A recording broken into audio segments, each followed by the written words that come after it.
Բարև ձեզ։ Այսօրվա մարտի 2-ի իմանդուն հաղորդաշար երթական հաղորդումը վերնագրել եմ կանգնեցին նույն փոცხի վրա կամ տրումպիզմի փշրված պացիֆիզմը։ Բայց նախքան թեմային անցնել, ինչպես միշտ, կոչով դիմում եմ բոլոր նրանց, որոնք նայում են հաղորդումներս, բայց դեռ չեն բաժանորդագրվել, ապա բաժանորդագրվեք խնդրեմ։ Դրեք լայքեր, որովհետև ձեր լայքերով իմ համասյա ու այս YouTube ալիքը ավելի է տարածվում։ Իսկ հիմա ասնեմ բույնյութին եւ այսպես նորից կանգնեցին նույն փոცხի վրա կամ տրումպիզմի փշրված պացիֆիզմը։ Հավանաբար արդեն կրայացիք, որ խոսքը Ամերիկայի Միացյալ Նահանգների եւ Իսրայելի ձեռնարկած հարձակման մասին է, հարձակում Իրանի վրա։ Այսօր արդեն երրորդ օրն է։ Երրորդ օրն է, ինչ Ամերիկայի Միացյալ Նահանգները եւ Իսրայելը հրթիռակոծում են Իրանը եւ Իրանը ի պատասխան հրթիռակոծում է Իսրայելի քաղաքները, հրթիռակոծում է Մերձավոր Արևելքում տեղակայված ամերիկյան ռազմաբազաները, պատճառելով նաև մեծ վնասներ քաղաքացիական բնակչության շրջանում եւ այս պատերազմի արդյունքում խաթարվել է ամբողջ օդային հաղորդակցությունը Մերձավոր Արևելքի մի շարք երկրների հետ։ Գիտեք, այսօր երրորդ օրն է, խորհրդանշական է, որովհետև երրորդ օրն է այս պատերազմը շարունակվում է, Ամերիկա-իսրայելական գրոհը շարունակվում է Իրանի դեմ եւ հիշեցի ինչպես 4 տարի առաջ 22 թվականի փետրվարի 24-ին երբ Պուտինյան բանակը անցավ լայնածավալ հարձակման Ուկրաինայի դեմ, Ուկրաինայի վրա,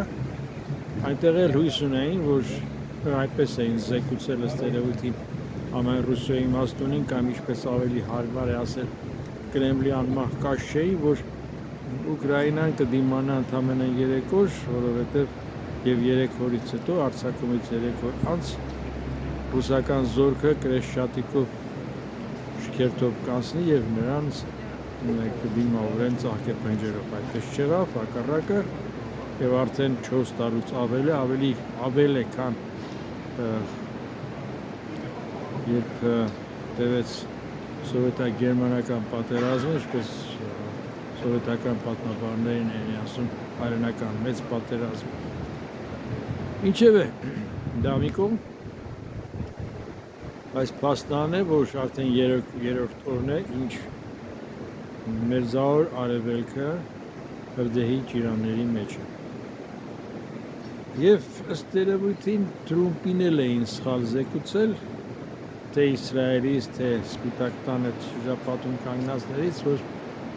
հեշտ ու հանգիստ իրենց կհաջողվի Իրանի հախից գալ, մանավանդ, որ ներսում մեծ է դժգոհությունը եւ դրանում կօգնի նաեւ ներքին ընդդիմությունը։ Բայց գիտեք ինչ, այսպեսի մի պարզ բան կա։ Արտաքին ազդեցությունը առաջացնում է ներքին հակազդեցություն։ Ոսկի ինչի մասին է, պարզաբան է։ Այլ բան է, երբ կա ներքին ընդդիմություն, երբ դժգոհ են ներսի իշխանություններից, եւ այլ բան է, երբ կա դրսի ճնշում, դրսի հատկապես ավելի ոչ միայն ճնշում, այլև բացահայտ ագրեսիա, այդ դեպքում թերևս աշխատում է նաեւ համախմբման։ Այդ ագրեսիան դիմակայելու համար համախմբման սինդրոմ։ Ճիշտ է, ցույց են տալիս, որ որոշ տեղերում կան իրանական, այսինքն Իրան իշխանությունների դեմ ելույթներ, ցույցեր, այսպես Իրանում, բայց մի տեսակ էլ մի քիչ այնքան էլ վստահելի հավաստի չեն։ Դրսում, այո, կան ցույցեր, որոնք որ պաշտպանում են Իսրայել-ամերիկյան ագրեսիա, Իսրայել-ամերիկյան հարձակում Իրանի դեմ, որտեղ մարին մասնակցում են նաև վտարանդի իրանցիներ, դա հասկանալի է, բայց բուն երկրի ներսում մի քիչ թույլ տվեք ասել կասկածել է, մանավանդ որ ավելի քան 100 դպրոցական երեխաների սպանության փաստի վրա։ Բառեզբուն իմաստով դրանք սպանվել են եւ դրանց այդ երեխաների սպանության ամբողջ մեղքը պատասխանատվությունը Իսրայելի եւ Ամերիկայի Միացյալ Նահանգների վարչակազմի վրա է։ Նրանց վրա է, որոնք իրականացրել են այդ վայրենի հարձակումը դպրոցի վրա։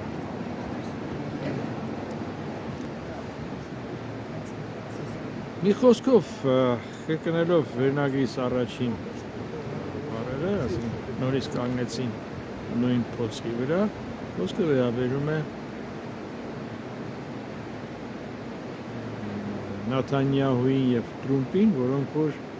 ձեռնարկեցին հարձակումը Իրանի դեմ, կարծելով, որ շատ հեշտ հասնելու են հաջողության։ Այն փոցի վրա, որի վրա կանգնել էր նաեւ անմահ կաշի։ Թե ինչքան կշարունակվի այս պատերազմը, Ամերիկա-Իսրայելա-իրանական պատերազմը դժվար է դեռևս ասել, բայց մնում է հուսալ, որ այնուամենայնիվ շատ չի երկարի, այնքան մնալպես չի լինի այն երկարատև չի լինի այնպես երկարատև, ինչպես որ հիմա դեռ մինչև հիմա շարունակվում է Ռուսաստանի սանձազերծած պատերազմը Ուկրաինայի դեմ։ Իդեպ, այս պատերազմը Մերձավոր Արևելքում մեծ հաշվով ձեռնտու է անմահ կաշին, չնայած բնականաբար արտահայտած պաշտոնական դատապարտումներին, բռնությունը դադարեցնելու կոչերին, նաև եւ Եվրոպան էլ նմանապես, ասենք այդ քիչ գիտեք ինչ երկերեսանի այդ կոչերը, որոնք կողմերին զսպվածության կոչ են անում։ Երկու երկիր հարձակվել են մի երկրի վրա, բայց կողմերին զսպվածության կոչ են անում։ Մի ասած։ Ճիշտ այնպես, ինչպես հիշում եք, երբ Ադրբեջանը հարձակվել էր Հայաստանի վրա, նույնակ եվրոպացիք եւ նաեւ ռուսները կողմերին զսպվածության կոչ էին անում։ Էլ շարունակեմ, ավելի պարկեշտ բառեր չեմ գտնում դրանք որակելու համար։ Գիտեք ինչ, թե ինչ կավարտվի, ինչպես կավարտվի Իրանում, ամերիկացիները եւ իսրայելցիները հույս ունեն եւ նպատակը Իրանում իշխանապողություն իրականացնելն է։ Իրանում իշխանապողություն իրականացնելու գործը Իրանի ժողովրդի ներքին գործն է։ Դրսից միջամտությունը կրկնում է, դրսի ազդեցությունը առաջացնում է բնականաբար բնության օրենքներ, ֆիզիկայի օրենքներ առաջացնում է հակազդեցություն։ Ներողություն։ Միաժամանակ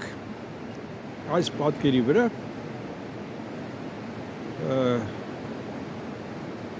տվյալները, որ գալիս են Միացյալ Նահանգներից, թե ինչ վիճակում է այդ երկրում տնտեսությունը, մեղմ ասած լավատեսություն չի ներշնչում, հակառակ Տրումպի այն անպագորգոր հայտարարություններին, որ ինչ նա արդեն Միացյալ Նահանգների նախագահն է, երկիրը տրիլիոնների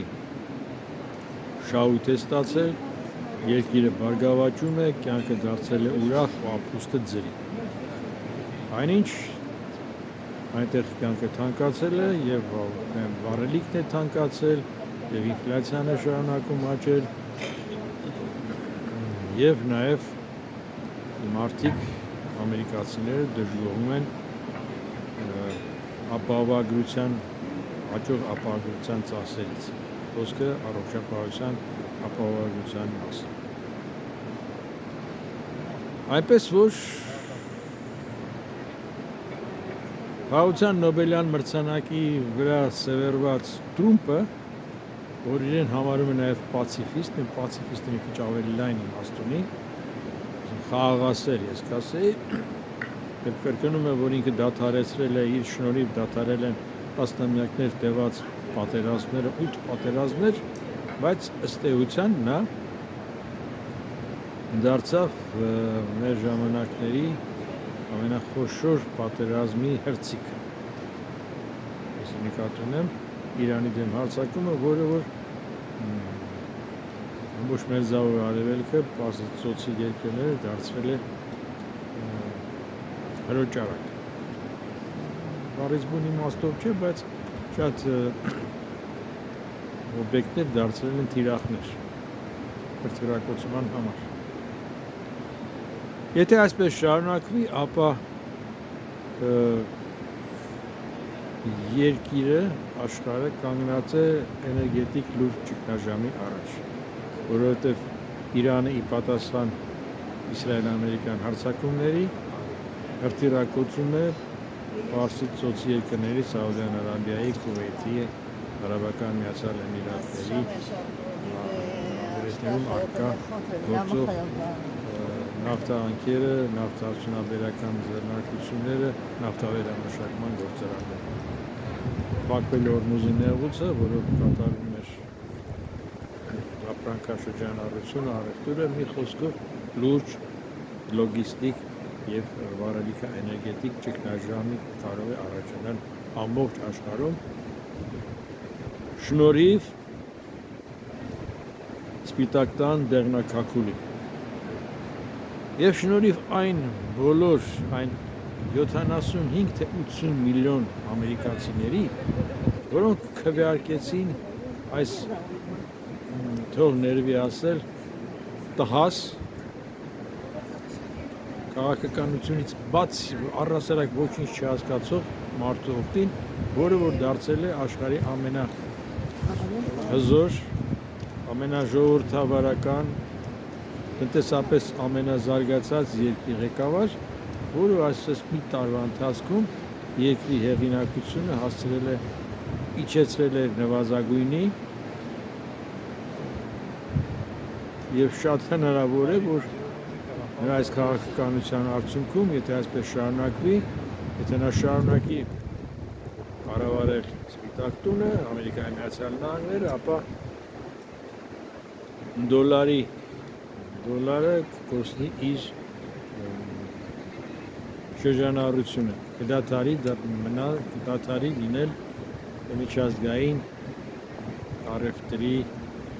վճարման միջոց։ Սա իրականություն է։ Իսկ հիմա ամեն րոպե երբ թերթում ես լրահոսը, անընդհատ նորանոր տեղեկություններ են գալիս այն մասին, ինչպես է շարունակվում այն մղձավանջը, այն պատերազմական մղձավանջը, որը որ ձեռնարկել են Ամերիկայի Միացյալ Նահանգները եւ Իսրայելը։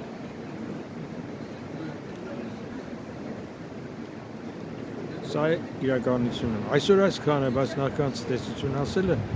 նաև իդեպ նախքան ցտեսություն ասելը պարտս եմ համարում նաև մեկ անգամ նշել, շեշտել, որ Ամերիկայի Միացյալ Նահանգների դեղնակաքուլով ու նաև անմահ կաշեյով թերևս պետք է զբաղվեն ոչ միայն քաղաքական գործիչները աշխարհի, ոչ միայն հոգեբանները, այլև պարզբուն իմաստով հոգեբույժները։ Դուք հասկացաք, թե խոսքը ինչի մասին։ Այդպես որ այսօր այսքանը